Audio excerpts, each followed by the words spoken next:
UP के सुल्तानपुर जिले के दौरे पर पहुंचे यूपी सरकार के मंत्री ओपी राजभर ने विपक्ष पर जोरदार हमला बोलते हुए साफ कहा कि जांच एजेंसियां स्वतंत्र हैं, सरकार किसी के केस में दखल नहीं देती। मीडिया से बातचीत में राजभर ने कहा कि जिन बड़े नेताओं के मामलों में अदालत से राहत मिल रही है उसमें सरकार की कोई भूमिका नहीं है। मुकदमे जांच एजेंसियों ने दर्ज किए हैं और सबूत पेश करना भी उन्हीं की जिम्मेदारी है।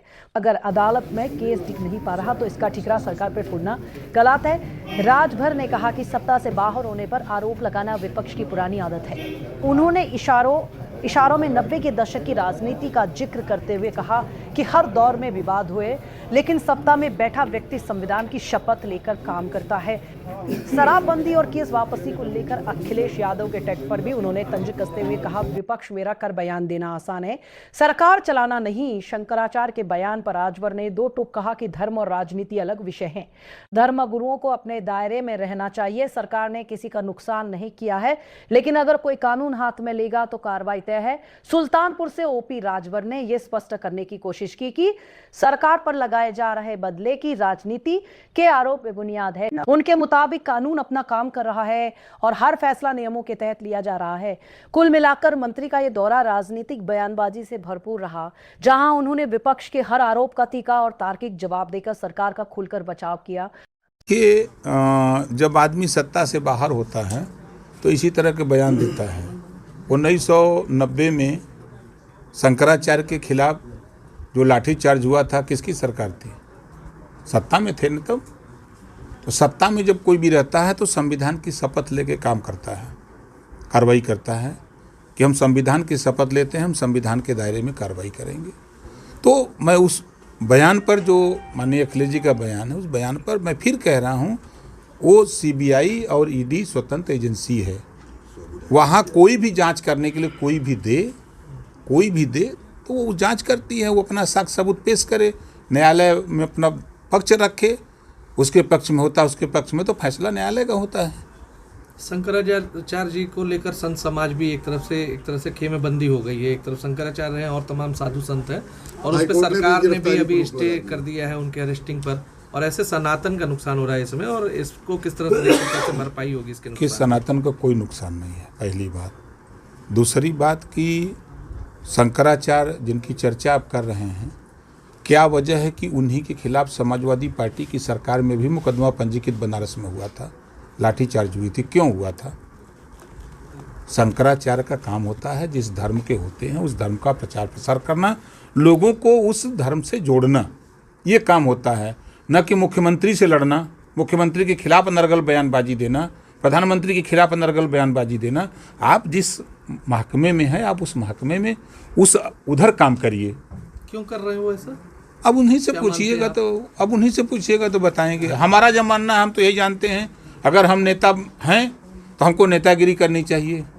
अब हम डीएम का पावर तो नहीं इस्तेमाल कर सकते। तो क्या रहा जो है? देखिए, हर महीने ये बैठक होती है और जो हमारे जनप्रतिनिधि हैं, जो हमारे जिलाध्यक्ष हैं, लोगों से बातचीत होती है। जो कोई कहीं दिक्कत परेशानी रहती है तो उस अधिकारी रहते हैं, उनको बताया जाता है कि ये चीज़ें इस महीने में दिक्कत हुई, इसको ठीक करिए। मंत्री चीनी मिल पर भी कोई चर्चा हुई? हाँ, निश्चित चर्चा हुई। चीनी मिल पर लिख करके हमारे पिछली मीटिंग में चर्चा हुई थी, लिख करके लोगों ने दिया है।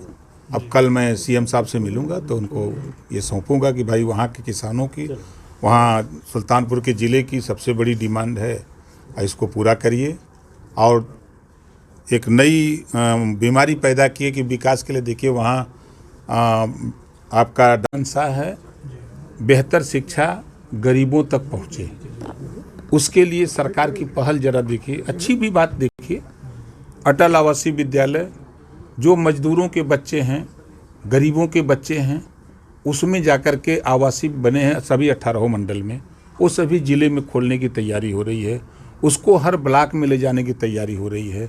मुख्यमंत्री के नाम से विद्यालय हर ब्लॉक में 2 खोले जा रहे हैं। उसको न्याय पंचायत स्तर पर ले जा करके बेहतर शिक्षा, जो लोग कह रहे हैं कि प्राइमरी में बेहतर शिक्षा नहीं है, उसको बेहतर बनाने के लिए सरकार एकदम कटिबद्ध है।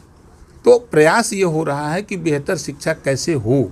तो जब ये चीज़ें जब आगे बढ़ेंगी तो हमको ज़रूरत नहीं पड़ेगी, जो हमारे साथी बीएड किए हैं, एमएड किए हैं, या तो इनकी ज़रूरत पड़ेगी हमें ना।